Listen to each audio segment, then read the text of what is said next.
Hello everyone. सो दो landers पे आज हम डिस्कशन करेंगे। डीसीबी बैंक एक स्मॉल कैप बैंक है, स्मॉल फाइनेंस नहीं स्मॉल कैप बैंक है। सो इसमें कुछ री रेटिंग की अपॉर्चुनिटी पे डिस्कशन हो रहा था मार्केट में, लेकिन Q1 के बाद चीजें थोड़ी चेंज हुई है, कुछ कंसर्न्स रेज हुए हैं बैंक के नंबर्स को लेकर के। उस पर अच्छे से क्लैरिटी लेंगे, बैंक का आउटलुक समझेंगे। एंड दूसरा है एप्टस वैल्यू हाउसिंग। तो हाउसिंग फाइनेंस इंडस्ट्री में ऑलरेडी होम फर्स्ट और बजाज हाउसिंग को हमने कवर कर लिया है। एप्टस टॉप 3 प्लेयर्स के अंदर आता है, टॉप 3 बेस्ट प्लेयर्स के अंदर आता है। तो अब इसकी कैसे Q1 के अंदर परफॉर्मेंस आई है, आगे का कैसा आउटलुक है, उसको भी समझेंगे। तो डीसीबी बैंक से स्टार्ट करते हैं। ये बैंक वैसे तो आप देखोगे तो काफी पुराना है, 25-30 ईयर्स पुराना बैंक है। लेकिन इनका बैलेंस शीट का साइज अगर आप देखोगे तो बहुत छोटा है। लाइक लोन बुक का साइज है 50,000 करोड़ के आसपास, डिपॉजिट बुक का साइज है 60,000 करोड़ के आसपास। तो सिर्फ ये दो नंबर्स देखकर ही मुझे समझ में आता है कि बैंक जो है वो थोड़ा सा मीडियोकर काइंड ऑफ रहा है, बिलो एवरेज इनकी परफॉर्मेंस रही है लास्ट 20-25-30 ईयर्स के अंदर। क्योंकि एयू स्मॉल फाइनेंस बैंक को ही अगर हम देखें, जो हार्डली 7-8 ईयर्स पुराना बैंक है, आई मीन उनका loan book size, deposit book का साइज 1 लाख करोड़ से भी ज्यादा है। तो यहीं से हमको समझ में आता है कि कुछ बहुत बड़ा इन्होंने माइलस्टोन अचीव किया नहीं है लास्ट 25-30 ईयर्स के अंदर। अभी हम क्यों डिस्कस कर रहे हैं? बिकॉज एक तो सबसे पहला पॉइंट है, इस बैंक का अगर आप लास्ट 3-4 ईयर्स का परफॉर्मेंस देखोगे तो आई मीन कुछ बहुत बड़ा टर्न अराउंड नहीं है, लेकिन कंसिस्टेंसी है। कुछ इंप्रूव कुछ मेट्रिक्स हैं जहां पे इन्होंने कंसिस्टेंसी अच्छी दिखाई है। सबसे पहला तो नेट इंटरेस्ट इनकम का ग्रोथ, आई मीन 14-15% के कैगर पे इस कंपनी का नेट इंटरेस्ट इनकम ग्रो किया है। ऑफकोर्स ये बहुत अच्छा नहीं है, बिकॉज जनरली हम ऐसे लेंडर्स को कवर करते हैं जिनका नेट इंटरेस्ट इनकम जो है वो ऑन एन एवरेज 20-25-30-35% पे ग्रो करता है। इनका ग्रोथ काफी कम है, लेकिन अच्छी चीज ये है कि उसमें डिक्लाइन नहीं है, थोड़ा सा स्टीडी परफॉर्मेंस है।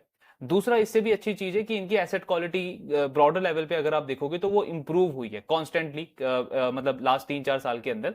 जबकि कोविड के बाद में काफी सारे लेंडर्स का हमने देखा कि एसेट क्वालिटी डीएनपीए का नंबर जो है वो शूट अप कर गया था। अभी रिसेंटली आप 1-2 साल में देखोगे जो अनसिक्योर लेंडिंग के अंदर प्रॉब्लम चल रहा है, एमएसएमई लेंडिंग में जो प्रॉब्लम चल रहा है, उसमें भी काफी सारे लेंडर्स का एनपीए बढ़ गया है। लेकिन इनके एसेट क्वालिटी पे अभी तक ऐसा कोई मेजर स्ट्रेस देखने को मिला नहीं है लास्ट 2-3 ईयर्स के अंदर। तो ये दो अच्छी चीजें। इसके ऊपर से 1-2 साल पहले इनके इनके मैनेजमेंट में कुछ चेंजिंग भी हुई है। सो अभी जो करंटली इस बैंक के जो एमडी एंड सीईओ हैं, मिस्टर प्रवीण कुट्टी नाम है उनका। तो उन्होंने डीसीबी बैंक में ही 17-18 ईयर्स तक काम किया है। इससे पहले वो सिटी बैंक के साथ में थे। एक अच्छा एक्सपीरियंस है। और जब से उन्होंने मतलब ये लीडरशिप का रोल उन्होंने ज्वाइन किया है, तब से इनकी बैंक की परफॉर्मेंस में और अच्छा इंप्रूवमेंट आपको दिखेगा। मतलब लास्ट 3-4 क्वार्टर्स में अगर आप इनके नंबर्स देखोगे, चाहे एसेट क्वालिटी हो, ग्रोथ हो, उन सब में और अच्छा इंप्रूवमेंट दिख रहा है। नेट इंटरेस्ट इनकम का ग्रोथ बढ़ गया है, जो फी इनकम है उसका कंट्रीब्यूशन इंक्रीज हुआ है, एसेट क्वालिटी थोड़ी सी और स्टेबल होती हुई दिखी है। तो ये सारे की मैट्रिक्स हैं इस बैंक के। अभी Q1 के नंबर्स देखते हैं एंड देखते हैं कि क्या कंसर्न लग रहा है बैंक के रिजल्ट के साथ में। तो सबसे पहले इनका एडवांसेस या लोन बुक अगर आप देखोगे तो उसमें 21% की ग्रोथ है वाई लेवल पे। 51,000 करोड़ का लोन बुक है बैंक का। ये बैंक लोन कहाँ पे देता है? तो मेनली मॉर्गेजेस, मतलब loan against property, home loan, ये सारे लोन ज्यादा देते हैं बैंक। इसके अलावा agri banking, corporate banking, gold loan, SME, MSME, इस तरीके के प्रोडक्ट्स में ये बैंक जो है डील करता है।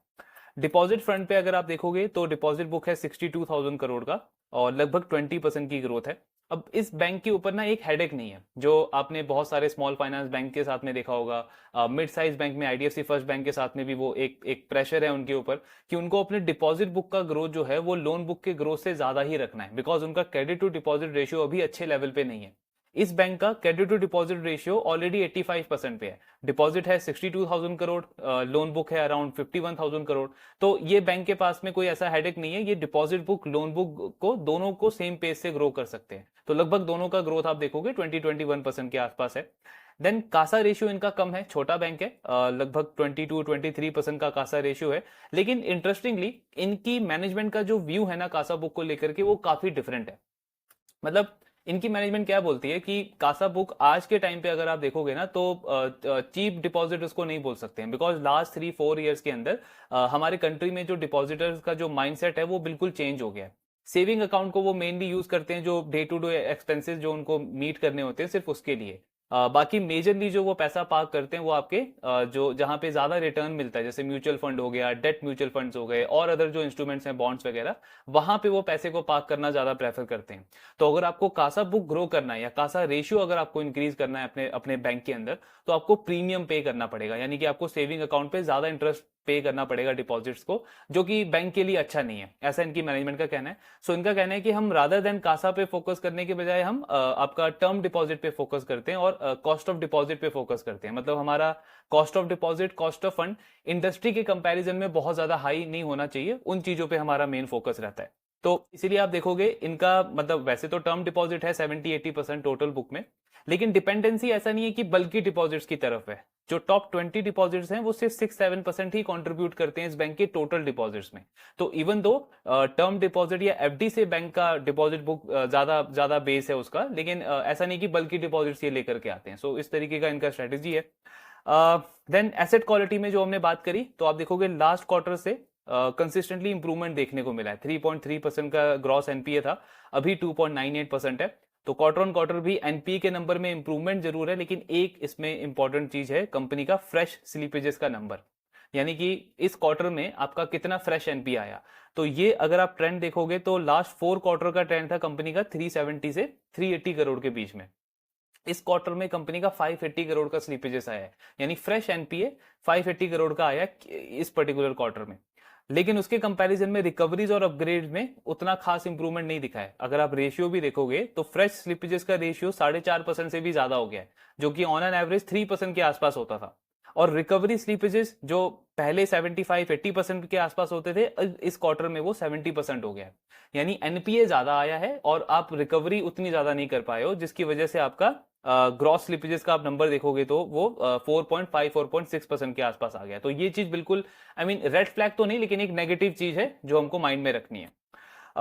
देन इनका अगर आप क्रेडिट कॉस्ट भी देखोगे तो बैंक का पहले 0.3% के आसपास क्रेडिट कॉस्ट होता था, इस क्वार्टर में 0.6% का क्रेडिट कॉस्ट हो गया। तो उसमें भी काफी शार्प इंक्रीज देखने को मिला है। ईल्ड पे जनरली हम देख रहे हैं बैंकिंग इंडस्ट्री में हर एक बैंक के ईल्ड पे प्रेशर है, बिकॉज इंटरेस्ट रेट कट हुए हैं। तो आपको लोन पे रेट अभी कट करना पड़ेगा, उसका इंपैक्ट आपको अभी आएगा। डिपॉजिट पे जो आप रेट कट कर रहे हो उसका बेनिफिट आपको 1-2-3 क्वार्टर के बाद में आएगा। तो आप इनका देखोगे ईल्ड नीचे आया है, कॉस्ट ऑफ फंड में भी इंप्रूवमेंट है, लेकिन उसके बाद भी आप देखोगे मार्जिन पे प्रेशर है। हालांकि अच्छी चीज ये है कि ईल्ड इनका 30 बेसिस पॉइंट से नीचे आया है, लेकिन मार्जिन कंपनी के बैंक के सिर्फ 9 बेसिस पॉइंट से रिड्यूस हुए हैं। तो बहुत बड़ा नेगेटिव इंपैक्ट नहीं है, बट हाँ मार्जिन बैंक के और कम हो गए हैं 3.29 से 3.2% के आसपास। आरओए इनका काफी वॉलेटाइल है, अभी करंटली 0.8% के आसपास है। आरओई लास्ट क्वार्टर में 14% चला गया था, लेकिन अभी थोड़ा सा डिप हुआ है, 12% पे आरओई आ चुका है। अच्छी चीज एक और है इस बैंक के साथ में, कॉस्ट टू इनकम इनका कॉन्स्टेंटली इंप्रूव हो रहा है। लास्ट ईयर इनका 68-70% के रेंज में कॉस्ट टू इनकम था, अब ये 60% के आसपास आ चुका है। सो ये सारी अच्छी चीजें है बैंक के साथ में। देन अगर हम पीएनएल देखें इस बैंक का, तो नेट इंटरेस्ट इनकम में 17% की ग्रोथ है। यही हम बात कर रहे थे कि पहले 13-14% की ग्रोथ होती थी, अब धीरे धीरे ये नंबर इंप्रूव हो रहा है। तो बहुत अच्छा नहीं है, लेकिन ठीक है, पहले से आप बेटर कर रहे हो, 17% की ग्रोथ है। अदर इनकम में काफी अच्छा अपटिक है, बिकॉज फीस कमीशन वगैरह का इनका जो कंट्रीब्यूशन है वो भी इंक्रीज हुआ है। इसकी वजह से आप देखोगे टोटल इनकम इस बैंक का 28% से ग्रो किया है, और ओपेक्स सिर्फ 13% से इंक्रीज हुआ है। यानी कॉस्ट को मैंने कंट्रोल करके जो मेरा मेन बिजनेस है, लोन देना, लोन रिकवर करना और प्रोसेसिंग फी चार्ज करके वहां से इनकम जनरेट करना, उसमें मेरी ग्रोथ रही है डबल ऑलमोस्ट ऑपरेटिंग एक्सपेंसेस के कंपैरिजन में। जिसकी वजह से आप देखोगे इनका जो ऑपरेटिंग प्रॉफिट या पीपीओपी बोलते हैं हम, उसमें ऑलमोस्ट 60% की ग्रोथ है। तो यहां तक चीजें काफी अच्छी हैं, लेकिन पैट आप देखोगे फिर भी 20% से ग्रो हुआ है इस बैंक का।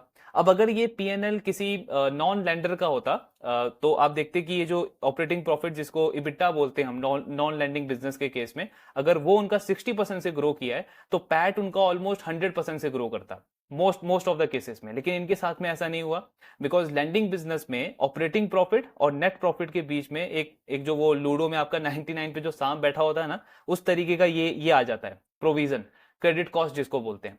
तो ये क्रेडिट कॉस्ट अगर आपके फेवर में गया तो आपका प्रॉफिट 200% से भी ग्रो कर सकता है, इवन दो आपका ऑपरेटिंग प्रॉफिट 10% पे भी ग्रो करे। लेकिन अगर ये आपके अगेंस्ट चला गया तो आपका बैंक या आपका जो बिजनेस है वो लॉस में भी जा सकता है। तो वही आप देखोगे इनका ऑपरेटिंग प्रॉफिट तो 60% ग्रो किया, लेकिन प्रोविजंस कंपनी के 300% से इंक्रीज हो गए वाई लेवल पे, जिसकी वजह से नेट प्रॉफिट में सिर्फ 20% की ग्रोथ देखने को मिली है।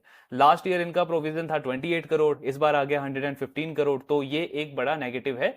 क्यों? बिकॉज आपका क्रेडिट कॉस्ट तो आपका ग्रॉस एनपीए तो नहीं बढ़ा, लेकिन आपके फ्रेश स्लीपेजेस बढ़ गए हैं। बैंक ने राइट ऑफ किया है इस क्वार्टर के अंदर, इसलिए ग्रॉस एनपीए में हमको ज्यादा इंक्रीज नहीं दिखा है, लेकिन बैंक का फ्रेश स्लीपेजेस काफी ज्यादा बढ़ गए हैं, जिसके अगेंस्ट इनको काफी काफी ज्यादा प्रोविजनिंग करनी पड़ी है। तो ओवरऑल अगर हम नंबर्स देखें तो I mean mix kind of numbers हैं। Loan book growth, deposit book का ग्रोथ अच्छा है, मार्जिन गिरा जरूर है, लेकिन ओवरऑल इन्होंने कंट्रोल कर लिया, ज्यादा शार्प डिक्लाइन नहीं है। बट आपका क्रेडिट कॉस्ट काफी ज्यादा इंक्रीज हो गया, फ्रेश स्लीपेजेस काफी ज्यादा इंक्रीज हो गए, आई मीन 3% से सीधे 4.5 4.6% के आसपास। तो इन सारी चीजों पे अब हमको क्लैरिटी चाहिए कि मैनेजमेंट इस पे क्या आउटलुक देता है। सो सबसे पहले आपका ये प्रोविजन का ही पॉइंट आ जाता है कि प्रोविजंस के नंबर इतने ज्यादा क्यों इंक्रीज हुए हैं, क्रेडिट कॉस्ट बैंक का एकदम से डबल क्यों हो गया लास्ट क्वार्टर से अगर हम कंपेयर करें। तो मैनेजमेंट का कहना है कि 3 रीजंस हैं जिसकी वजह से हमको इतनी एक्सेलरेटिंग प्रोविजनिंग करनी पड़ी है। तो एक इनका बुक है माइक्रो फाइनेंस का। माइक्रो फाइनेंस मतलब ये कस्टमर्स को लोन नहीं देती है, वो जेएलजी वाला मॉडल नहीं है इनका। ये माइक्रो फाइनेंस इंस्टीट्यूशंस को लोन देते हैं, मतलब कि माइक्रो फाइनेंस जो एनबीएफसी होती है ना, उनको लोन देती है ये बैंक, और बहुत छोटा बुक है, कोई ज्यादा कंट्रीब्यूशन नहीं है। तो एक तो वो बुक है इनका। दूसरा है इनका अनसिक्योर्ड डीए। अब ये बैंक क्या करता है, इन्होंने एक अपना सेगमेंट बनाया हुआ है जहां पे ये डिफरेंट डिफरेंट प्रोडक्ट्स के साथ में एक्सपेरिमेंट करते रहते हैं, कुछ नए प्रोडक्ट्स वहां पे ये बैंक ट्राई करता है अनसिक्योर सेगमेंट के अंदर, और उसको बाद में ये सेल कर देते हैं, मतलब डायरेक्ट असाइनमेंट कर देते हैं, जो कुछ इंस्टीट्यूशन है वो उनसे परचेज कर लेती है। लेकिन उस केस में होता क्या है कि फॉर एग्जाम्पल अगर मैंने 100 करोड़ का बुक जो है वो डीए किया किसी इंस्टीट्यूशन को, और कल को चल के उस 100 करोड़ में लेट्स सपोज 20 करोड़ का एनपी आया, तो जो पहला हिट है ना, जो इनिशियल हिट है, वो मुझे लेना पड़ेगा, बिकॉज मैं उस लोन का ओरिजिनेटर हूं। तो एक तो वो वाला बुक है, एक माइक्रो फाइनेंस का बुक है। बैंक कह रहा है इन दोनों सेगमेंट से हमको फ्रेश स्लीपेजेस देखने को मिले हैं इस क्वार्टर के अंदर। अब मैनेजमेंट कह रहा है कि ये एक्सपेक्टेड था, इसमें कोई प्रॉब्लम नहीं है, बिकॉज हमको पता है कि माइक्रो फाइनेंस में अभी चीजें खराब चल रही हैं, एंड ओवरऑल चीजें इंप्रूव होने में 2-3 क्वार्टर का टाइम और लगेगा। और जो अनसिक्योर्ड एक्सपेरिमेंट वाला हमारा बुक है वो हम करते ही इसीलिए हैं बिकॉज कुछ चीजें उसमें क्लिक करती हैं, कुछ चीजें क्लिक नहीं करती है, तो अपने बिजनेस के अंदर ऑलरेडी उसको हम फैक्टर इन करके चलते हैं, तो उसमें भी ऐसा कोई मेजर प्रॉब्लम नहीं है। एक और इनका तीसरा सेगमेंट है अनसिक्योर्ड डीए वाला।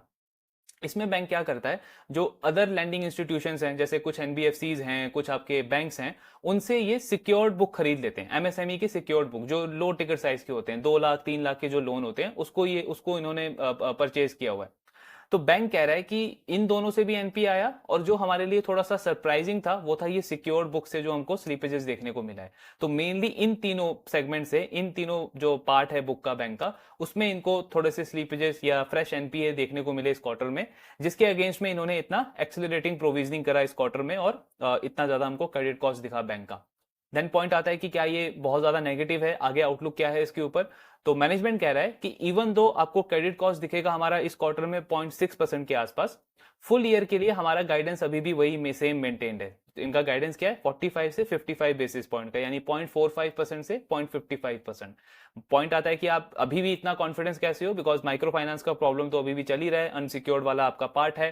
तो बैंक कह रहा है कि वो जो माइक्रो फाइनेंस का बुक था और जो हमारा अनसिक्योर्ड डीए वाला जो बुक है, उन दोनों के अगेंस्ट में हमने 100% प्रोविजनिंग कर दी है। मतलब आगे चल के आने वाले क्वार्टर्स में अगर उसमें से कुछ फ्रेश फ्लो आता भी है एनपीए के लिए, तो हमारे एट क्रेडिट कॉस्ट को कुछ खास इंपैक्ट नहीं पड़ेगा उससे, क्योंकि 100% प्रोविजनिंग हमने पहले ही कर दिया है। दूसरा पॉइंट आता है जो सिक्योर्ड बुक है हमारा, सिक्योर्ड एमएसएमई लो टिकट साइज का, उसमें बैंक कह रहा है कि उसका कंट्रीब्यूशन बहुत छोटा है टोटल बुक में। तो अगेन उससे भी अगर थोड़ा बहुत और फ्रेश फ्लो आएगा भी, तो वो भी हमारे क्रेडिट कॉस्ट को ज्यादा इंपैक्ट नहीं करेगा। और इसके अलावा जो हमारे मेन बुक हैं, जो बिजनेस लोन है, लोन अगेंस्ट प्रॉपर्टी है, एग्री बुक है, ये सारे बुक तो काफी अच्छा कर रहे हैं। तो इसीलिए हम कॉन्फिडेंट हैं कि आने वाले फुल ईयर बेसिस पे क्रेडिट कॉस्ट हमारा इतना ही रहेगा, 45 बेसिस पॉइंट से 55 बेसिस पॉइंट्स के आसपास। इसमें एक और इंटरेस्टिंग पॉइंट है कि अगर इनका वो जो अनसिक्योर्ड डीए वाला बुक है, उसमें आई मीन इस तरीके की चीजें हो जाती हैं, तो बैंक उसको करता क्यों है। सो मैनेजमेंट का कहना है कि वो जो पर्टिकुलर सेगमेंट है ना, उसको हमने रखा ही इसी चीजों के लिए। अब उसमें से कुछ चीजें ऐसी होती हैं जो बहुत अच्छे लेवल पे स्केल अप कर जाती है, और हमें आइडिया लग जाता है कि उस पर्टिकुलर सेगमेंट में हम अच्छा मार्जिन अर्न कर सकते हैं, किसी एक पर्टिकुलर ज्योग्राफी के अंदर हम एंटर कर सकते हैं। जैसे इनका कहना है कि किसान क्रेडिट कार्ड, अगर आप इंडस्ट्री में देखोगे तो सबका एनपीए बढ़ रहा है, सबकी बुक की एसेट क्वालिटी खराब है, लेकिन हमारे लिए ये टोटल लोन बुक में 3 से 4% कॉन्ट्रीब्यूट करता है, और बहुत अच्छा परफॉर्मेंस है इसका। सेम एक और इन्होंने इसी इसी इसी सेगमेंट के अंदर एक और प्रोडक्ट जनरेट किया था स्कूल फाइनेंसिंग का, जिसमें ये बैंक स्कूल्स वगैरह को लोन देता है, मतलब जिसको स्कूल अपग्रेड करना है, स्कूल का इंफ्रास्ट्रक्चर और इंक्रीज करना है, उनको ये लोन वगैरह देते हैं। काफी इंटरेस्टिंग प्रोडक्ट है ये वाला जो प्रोडक्ट है, इनकी टोटल बुक का 700 करोड़ है और इसमें भी कोई ऐसा एसेट क्वालिटी का इशू नहीं है। तो बैंक कह रहा है कि हमने इस सेगमेंट को रखा ही इस तरीके के लिए कि थोड़े थोड़े एक्सपेरिमेंट करते रहेंगे, जिसमें से कुछ नए प्रोडक्ट हमारे लिए क्लिक कर जाते हैं, कुछ ऐसे प्रोडक्ट्स भी होते हैं जो क्लिक नहीं करते हैं। जैसे इनका कमर्शियल व्हीकल का एक बुक था, वो इतना अच्छा वर्क नहीं किया तो बैंक ने उस पे फोकस करना बंद कर दिया। सेम अभी जैसे कुछ और प्रोडक्ट्स हैं जो अच्छे वर्क नहीं किए, जहां से स्लीपेजेस वगैरह आ गए। तो मैनेजमेंट कह रहा है इसको हम पहले से फैक्टर इन करके रखते हैं, तो इसका कोई बहुत मेजर इंपैक्ट नहीं पड़ सकता हमारे मेन बिजनेस के ऊपर। देन आपका नेक्स्ट पॉइंट आता है ओपेक्स को लेकर के, ऑपरेटिंग कॉस्ट को लेकर के, जो कि अभी काफी कंट्रोल रखा है इन्होंने। तो बैंक कह रहा है कि इन्होंने लास्ट 1.5 ईयर के अंदर ऑलमोस्ट 800 एम्प्लॉयज को अपनी ऑर्गेनाइजेशन से रिमूव किया है, हेड काउंट इन्होंने कम किया है। उसके बाद भी बैलेंस शीट हमारा 20% से ग्रो किया है। तो एक तो उसका मेन रीजन है कि टेक्नोलॉजी पे हमने काफी फोकस करना स्टार्ट किया है। इनिशियल उसका एक्सपेंस ज्यादा था, लेकिन अब उसका बेनिफिट हमको देखने को मिल रहा है।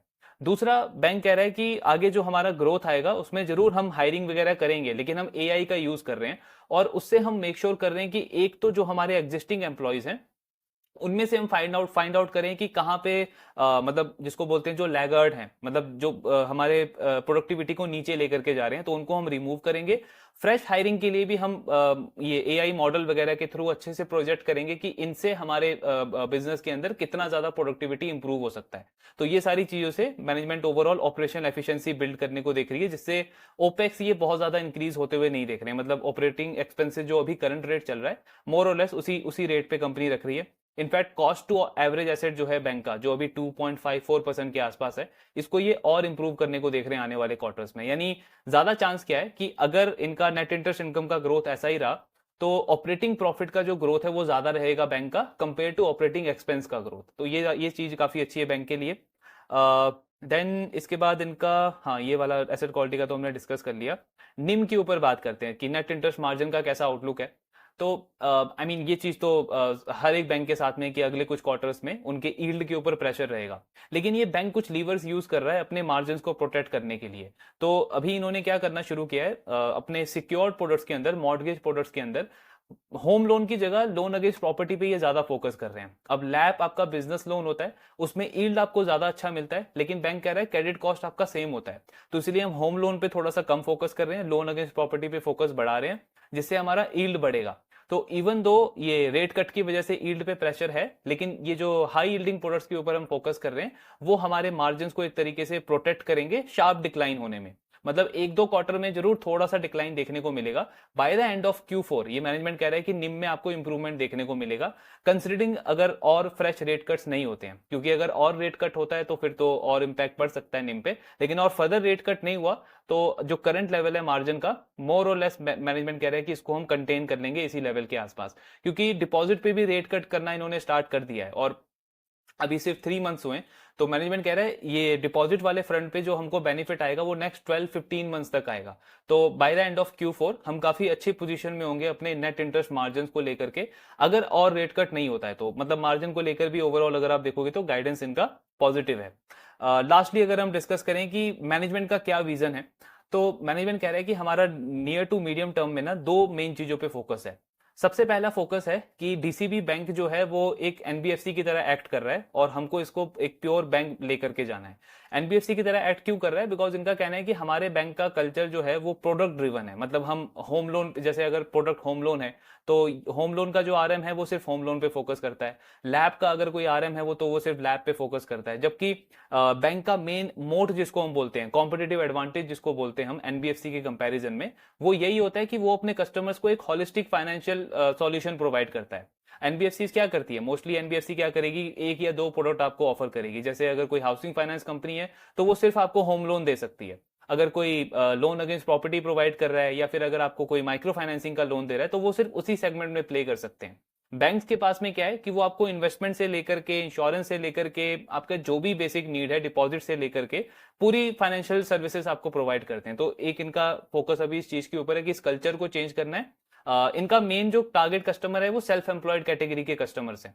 तो कंपनी कह रही है कि हमारे जो सेट ऑफ कस्टमर्स हैं उनको मतलब लोन के अलावा भी और भी काफी सारे प्रोडक्ट्स चाहिए होते हैं। जैसे जरूरी नहीं है कि सिर्फ उनको लैब चाहिए हो सकता है उनको भी होम लोन चाहिए हो, उनको इंश्योरेंस चाहिए हो, आई मीन आपका ट्रेड फाइनेंसिंग के रिलेटेड उनको हेल्प चाहिए हो। तो ये सारे प्रोडक्ट्स हमको एक होलिस्टिक वे में उनको ऑफर करना है। तो ये कल्चर चेंज करने को देख रहे हैं। दूसरा इनका कहना है, जो एमडी है उनका कहना है कि मुझे पेपर वर्क से काफी ज्यादा एलर्जी है। लास्ट कुछ टाइम में हमने बहुत ज्यादा पेपर वर्क कम किया है एंड टेक्नोलॉजी को इंट्रोड्यूस किया है वहां पे, जिसकी वजह से ओपेक्स में हमको अच्छा इंप्रूवमेंट देखने को मिल रहा है और ये ट्रेंड कंटिन्यू रहेगा। बिकॉज इनका कहना है कि पेपर वर्क से आपका मैनुअल एरर के चांसेस ज्यादा बढ़ते हैं, ऑपरेशन रिस्क ज्यादा बढ़ता है, प्लस कोई भी टास्क है उसका टर्न अराउंड टाइम काफी इंक्रीज हो जाता है एंड कस्टमर्स को वो हैसल फ्री एक्सपीरियंस नहीं मिलता। तो इसलिए इनका फोकस है दूसरा कि पेपर वर्क को रिड्यूस किया जाए एंड ज्यादा से ज्यादा टेक्नोलॉजी अडॉप्शन हो पूरे बैंक लेवल पे। तो ये ओवरऑल गाइडेंस है। ग्रोथ गाइडेंस इन्होंने मेंटेन रखा है, 20% ग्रोथ लोन बुक के अंदर, 20% ग्रोथ आपका डिपॉजिट बुक के अंदर।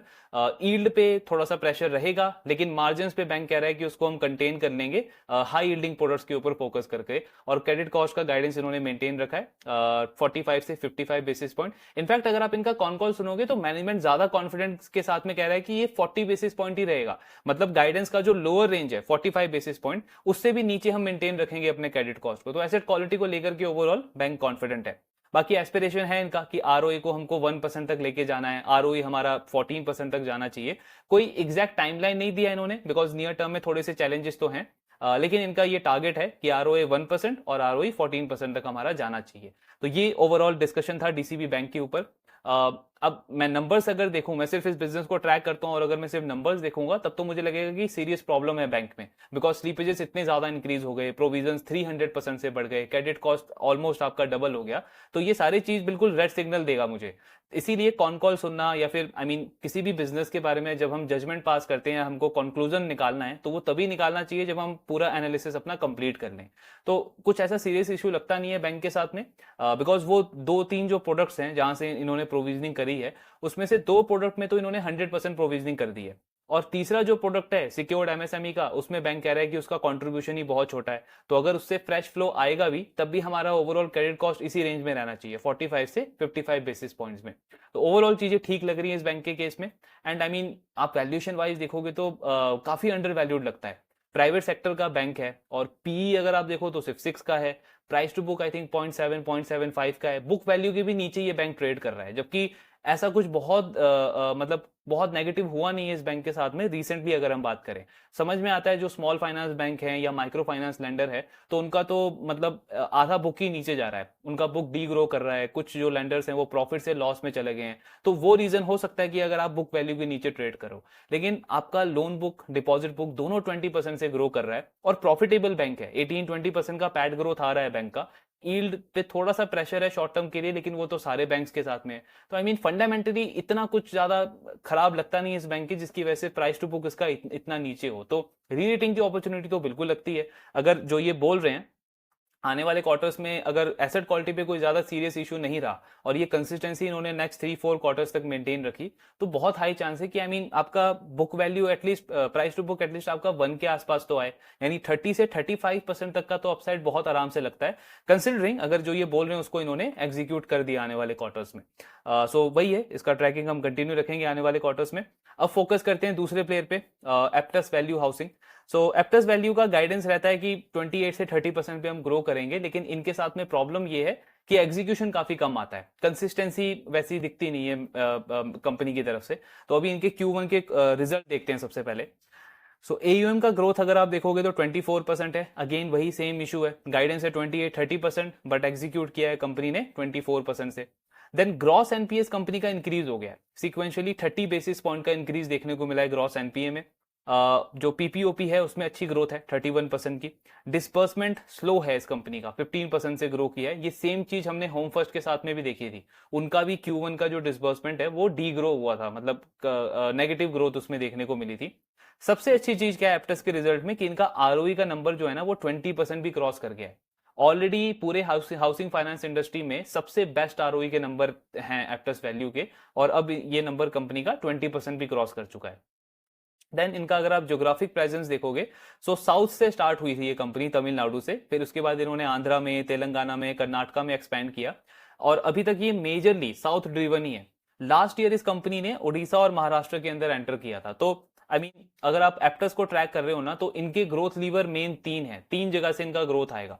सबसे पहला ग्रोथ कंपनी टारगेट कर रही है नए स्टेट्स में, जो हम नए ब्रांचेस ओपन कर रहे हैं वहां से ग्रोथ आएगा। दूसरा ग्रोथ का लीवर ये टारगेट कर रहे हैं जो एग्जिस्टिंग स्टेट्स में हम नए ब्रांचेस ओपन कर रहे हैं वहां से ग्रोथ आएगा। और तीसरा ग्रोथ का लीवर होगा इनका, जो अभी रिसेंट ईयर्स में इन्होंने 40-50 ब्रांचेस ऐड किए हैं, जैसे जैसे वो मेच्योर होते जाएंगे उनसे हमारा ग्रोथ आएगा आने वाले क्वार्टर्स में। तो ये मेन इनके ग्रोथ की लीवर्स हैं। देन अगर हम इनका बाकी के नंबर्स वगैरह देखें, सो हाँ, अगर आप लोन बुक देखो, प्रोडक्ट मिक्स देखोगे इसका, तो 61% ये जो कंपनी है होम लोन देती है, प्योर होम लोन देती है। 14% इनका वो क्वाजी होम लोन है, मतलब आपने लोन जो लिया है वो सेम घर के अगेंस्ट में ही लिया है, लेकिन उसका पर्पस कोई और है, मे बी कोई और अदर एक्सपेंसेस आपको मीट करना है। बाकी 3% इंश्योरेंस लोन, 3% टॉपअप लोन। सबसे इंटरेस्टिंग चीज है इनका बिजनेस लोन। ये कंपनी 19-20% के आसपास स्मॉल बिजनेस लोन देती है। इसी की वजह से आप देखोगे इनका यील्ड जो है वो 17% है। पूरी हाउसिंग फाइनेंस इंडस्ट्री में आपको कोई और लेंडर नहीं मिलेगा जिसका यील्ड 15% भी हो। आई थिंक इंडिया शेल्टर है जिसका यील्ड 14.9% के आसपास है। ये कंपनी 17% से भी ज्यादा का यील्ड चार्ज करती है। क्यों? बिकॉज इनके पास में ये स्मॉल बिजनेस लोन है। अब यील्ड तो ज्यादा है, लेकिन इसके अगेंस्ट में क्रेडिट रिस्क ज्यादा नहीं है, क्योंकि इनका क्रेडिट कॉस्ट नॉर्मली उतना ही रहता है जितना बाकी लेंडर्स का आपको दिखेगा, वही 30-40-50 बेसिस पॉइंट के अराउंड। देन एसेट क्वालिटी का ट्रेंड अगर हम इनका देखें तो ग्रॉस एनपीए तो कंपनी का जरूर बढ़ा है, प्लस साथ में आप देखोगे 30+ डीपीडी भी 5.9% से सीधे 6.5% चला गया। तो इसमें भी सिक्वेंशियली काफी बड़ा इंक्रीज देखने को मिला है। तो इनके ओवरऑल नंबर्स अगर हम देखें तो ठीक ठाक नंबर्स हैं, बिकॉज लोन बुक का ग्रोथ गाइडेंस जरूर मिस हुआ है, लेकिन प्रॉफिटेबिलिटी में स्ट्रॉन्ग परफॉर्मेंस है कंपनी की। यील्ड मोर और लेस कंपनी के स्टेबल हैं, कोई नेगेटिव इंपैक्ट नहीं है उसके ऊपर। आरओई 20% क्रॉस हो गया है। हाँ, ये एसेट क्वालिटी में थोड़ा सा डिप देखने को मिला है, तो अभी हमको उसका क्लैरिटी चाहिए कि कौन कॉल में मैनेजमेंट उसके ऊपर कैसा गाइडेंस दे रहा है। सो एप्टस का सबसे पहला पॉइंट आता है कि डिसबर्समेंट का नंबर क्यों स्लो रहा कंपनी का। तो सेम रीजन इन्होंने भी दिया है, वही होम फर्स्ट वाला। होम फर्स्ट ने क्या बोला था कि अप्रैल मेजरली हमारे लिए खराब गया, हमारा 50-60 करोड़ का जो टारगेट था डिसबर्समेंट का उतना हमने कम किया। लेकिन जून हमारे लिए अच्छा रिकवर हो गया। तो सेम चीज इनकी मैनेजमेंट भी कह रही है कि अप्रैल इतना अच्छा नहीं रहा, बट जून में अच्छी ग्रोथ देखने को मिली है डिसबर्समेंट में। इसीलिए फुल ईयर बेसिस पे इन्होंने गाइडेंस को मेंटेन रखा है। 22% का ग्रोथ ये टारगेट कर रहे हैं डिसबर्समेंट के अंदर, और 28 से 29% का ग्रोथ का गाइडेंस है कंपनी का लोन बुक को लेकर के। देन डीपीडी जो इनका इंक्रीज हुआ है या एसेट क्वालिटी थोड़ी सी डिटीरियोरेट हुई है, तो क्या उसमें मेजर चैलेंज है एंड ये डीपीडी के नंबर आपके आगे चल के एनपीए में कन्वर्ट हो सकते हैं? तो मैनेजमेंट कह रहा है कि हमारे जो सेट ऑफ कस्टमर्स है ना, इसको आप माइक्रो फाइनेंस के साथ में कंपेयर नहीं कर सकते। जैसे माइक्रो फाइनेंस में होता है कि अगर आपका कस्टमर 1+ हुआ या 30+ हुआ तो मोस्ट लाइकली वो एनपीए में जाएगा। ऐसा हमारे साथ नहीं होता, बिकॉज हमारे जो सेट ऑफ कस्टमर्स हैं इनकी इनकी जो क्वालिटी है वो 3-4 टाइम बेटर है माइक्रो फाइनेंस के कस्टमर से। इनका इनकम लेवल अगर आप देखोगे, कैश फ्लो देखोगे, इनकम में स्टेबिलिटी देखोगे, क्रेडिट डिसिप्लिन देखोगे पास्ट का, तो वो काफी स्ट्रांग रहता है। प्लस हमारा लोन टू वैल्यू रेशियो भी सिर्फ 40% है, तो कस्टमर का खुद का इक्विटी लगा हुआ है। तो आई मीन यहाँ पे इतना ज्यादा डिटोरेशन ये एक्सपेक्ट कर नहीं रहे। एंड जो ये डिप देखने को मिला है जीएनपीए में और डीपीडी के अंदर, मैनेजमेंट का कहना है कि ये सीजनैलिटी है, Q1 में आपका जो नॉर्मल सीजनैलिटी रहता है उसी की वजह से है। देन एक चीज अगर आप देखोगे, इनका 30+ डीपीडी है ऑलमोस्ट 6.5% के आसपास, एंड कंपनी का जो ग्रॉस एनपीए है वो है 1.5% के आसपास, 1.49%। तो इतना बड़ा गैप क्यों है? बिकॉज आरबीआई का आपका वो जो रूल है कि अगर एक एनपीए अकाउंट हो जाता है तो जब तक वो अपने जितनी भी पेंडिंग ईएमआईज है उसको क्लियर नहीं कर देता, तब तक आप उसको स्टैंडर्ड कैटेगरी में नहीं ला सकते। तो एप्टस क्या कह रहा है कि हमारे जो सेट ऑफ कस्टमर्स है ना, इनके साथ में एक सबसे बड़ा चैलेंज ये आता है कि इनको कन्विंस करना काफी डिफिकल्ट है कि आपने मतलब आप एनपीए हो गए हो और अब आप वापस से ईएमआई पे करना स्टार्ट कर दिया है, लेकिन आप नॉर्मल कैटेगरी में तभी आओगे जब आप अपना तीनों ईएमआई पे कर दोगे। एनपीए आपका कब होता है? जब आप 90 डेज तक मतलब 3 ईएमआई आप मिस करो और आप एनपीए में आ जाते हो। तो इनके कस्टमर क्या करते हैं कि उसके बाद पेमेंट देना स्टार्ट कर देते हैं, लेकिन वापस नॉर्मल कैटेगरी में आने के लिए आपको पूरा पेंडेंसी जो है वो क्लियर करना पड़ेगा। तो वो इनके कस्टमर्स नहीं करते, मतलब धीरे धीरे ग्रेजुअली इंप्रूवमेंट देखने को मिलता है। तो इसलिए कंपनी कह रही है कि आपको ये गैप दिखने को मिल रहा है। तो एसेट क्वालिटी में प्रॉब्लम नहीं है, मतलब इवन दो 1-2 ईएमआई मिस होती है कस्टमर से, वापस से वो रेगुलरली पे करना स्टार्ट कर देते हैं, बट वो डीपीडी के बकेट के अंदर ही रहेगा। बहुत कम कस्टमर्स होते हैं उसमें से जो आगे चल के आपका मतलब काफी जल्दी रिकवर कर ले नॉर्मल कैटेगरी के अंदर, तो इसलिए इतना बड़ा गैप है। दूसरा एक और चीज है, इनका 30+ डीपीडी है 6.5%, और कलेक्शन एफिशिएंसी का भी हमने अभी डेटा देखा था, वो भी 99% के आसपास है। तो अगर इतना हाई कलेक्शन एफिशिएंसी है तो आपका डीपीडी इतना हाई कैसे है? तो इसमें ये जो कलेक्शन एफिशिएंसी का डेटा शो करते हैं ना, ये यूनिक कलेक्शन एफिशिएंसी नहीं है, ये ओवरऑल कलेक्शन एफिशिएंसी का नंबर है। दोनों में डिफरेंस क्या होता है? यूनिक कलेक्शन एफिशिएंसी का मतलब है, फॉर एग्जांपल इस मंथ में, मतलब जुलाई के मंथ में अगर मुझे 100 ईएमआई मुझे कलेक्ट करनी है, 100 ईएमआई ड्यू है, तो उसमें से कितनी total EMI I. For example अगर मैंने 99 कलेक्ट किया तो मेरा यूनिक कलेक्शन एफिशिएंसी जो नंबर है वो 99 हो जाएगा। ओवरऑल कलेक्शन एफिशिएंसी क्या होता है? अब मान लो मुझे जुलाई में 100 कलेक्ट करना था, 100 में से मैंने 96 किया, और जो पास्ट के मंथ्स में कुछ कस्टमर्स ने ईएमआई मिस किया था, 3-4 ईएमआई उसमें से भी आ गया, तो मेरा ओवरऑल कलेक्शन एफिशिएंसी आपको 99 100 दिखेगा, लेकिन यूनिक कलेक्शन एफिशिएंसी कितना है? 96। तो ये डिफरेंस है आपका यूनिक और ओवरऑल कलेक्शन एफिशिएंसी में। बट क्योंकि ये मतलब हमने जो उनका कंपैरिजन किया है वो पास्ट के सेम नंबर्स के साथ में किया है, तो मतलब एसेट क्वालिटी में ऐसा कोई प्रॉब्लम नहीं है। बाकी ओवरऑल चीज़ें ठीक हैं। वही सीजनैलिटी की वजह से इनका ये क्रेडिट कॉस्ट वगैरह बढ़ गया था। पूरे साल के लिए क्रेडिट कॉस्ट का गाइडेंस इन्होंने सेम रखा है, 45 बेसिस पॉइंट से लेकर के 50 बेसिस पॉइंट के बीच में। प्लस एक और एडवांटेज मिलेगा इनको कॉस्ट ऑफ बोरोइंग के ऊपर। तो इनका कॉस्ट ऑफ बोरोइंग ऑलरेडी थोड़ा सा इंप्रूव हुआ है, 0.25% इंप्रूव हुआ है अगर हम पहले से कंपेयर करें। इनका बोरोइंग बुक अगर आप देखोगे तो 56% जो बुक है इनका वो वेरिएबल रेट के ऊपर है, 44% बुक बैंक का फिक्स रेट के ऊपर है। अब 56% में से 26% जो है वो आपका ईबीएलआर से लिंक है, मतलब उसमें जो रेट कट होता है वो आपको मतलब इंस्टेंटली आपको इंप्रूवमेंट मिलना उस पर स्टार्ट हो जाएगा। बाकी का जो 30% है वो एमसीएलआर है, तो एमसीएलआर में आपको 3-6-9 मंथ्स के बाद में इंप्रूवमेंट आना स्टार्ट होता है। लेकिन पूरे साल में कंपनी कह रही है कि कॉस्ट ऑफ बोरोइंग हमारा इंप्रूव होगा। ऑन दी अदर साइड अगर एसेट वाले पार्ट पे आप देखोगे तो 80% जो इनका बुक है वो फिक्स रेट के ऊपर है, मतलब कस्टमर्स को जो इनको बेनिफिट देना है वो अभी नहीं देना है। कंपनी कह रही है कि जो 20% वेरिएबल वाला बुक भी है उस पर भी हम तब बेनिफिट पास ऑन करेंगे जब हमको पूरा बेनिफिट मिल जाएगा। तो नियर टू मीडियम टर्म में इनको यील्ड में, स्प्रेड में, निम में बेनिफिट देखने को मिलेगा। सो ये ओवरऑल गाइडेंस है एप्टस का। बाकी मीडियम टर्म का गाइडेंस इन्होंने मेंटेन रखा है कि by the end of FY 28-29 हमारा जो लोन बुक है उसको हम 25,000 करोड़ के में लेके जाएंगे, और आरओई को 22% क्रॉस करेंगे। सो आरओई ऑलरेडी 20% है, और इसको ये 22% क्रॉस करने को देख रहे हैं अगले 2-3 साल के अंदर। तो ये ओवरऑल आउटलुक है एप्टस के ऊपर। अच्छे नंबर्स हैं, कोई ऐसा इशू नहीं है एसेट क्वालिटी को लेकर के, जस्ट वो सीजनैलिटी का प्रॉब्लम है। और डिसबर्समेंट ग्रोथ का गाइडेंस भी कंपनी ने मेंटेन रखा है 22% का। मेन चैलेंज वही है कि जो ये लोन बुक का ग्रोथ का गाइडेंस देते हैं 28-30% का, आई मीन उसमें कंसिस्टेंसी नहीं दिखती है। लास्ट क्वार्टर में भी यही 23-24% की ग्रोथ थी एयूएम में, इस क्वार्टर में भी 24% का ग्रोथ आया है। बट लेट्स सी, बाकी आगे का ग्रोथ तो उनका 28-29% का गाइडेंस है। अपॉर्चुनिटी वाइज अगर हम देखें तो आई मीन ठीक है, लेकिन इसका वैल्यूएशन काफी हाई लगता है, 3.94 के आसपास का प्राइस टू बुक है। जबकि आप इंडिया शेल्टर को, होम फर्स्ट को देखोगे जो इससे बेटर परफॉर्म कर रहे हैं हर एक मैट्रिक के ऊपर, चाहे आप एसेट क्वालिटी देखो या लोन बुक का ग्रोथ देखो, स्प्रेड देखो, दोनों में अच्छा परफॉर्मेंस है, लेकिन उसके बाद भी उनका वैल्यूएशन कम है, तो वो थोड़े से ज्यादा बेटर प्ले लगते हैं। इंडिया शेल्टर का भी रिजल्ट आया नहीं है, इसी वीक में आएगा, जब आएगा उसको भी डिस्कस करेंगे। बाकी ऐसा ऐसा कोई मेजर इशू नहीं है एप्टस के साथ में, बिजनेस वाइज कंपनी ठीक कर रही है, एंड अगेन वही टॉप 3 प्लेयर में आता है इस पूरी इंडस्ट्री के अंदर। सो ये ओवरऑल डिस्कशन था दोनों प्लेयर्स के ऊपर। बाकी आपके जो डाउट्स है शेयर करते रहिए। Thank you very much.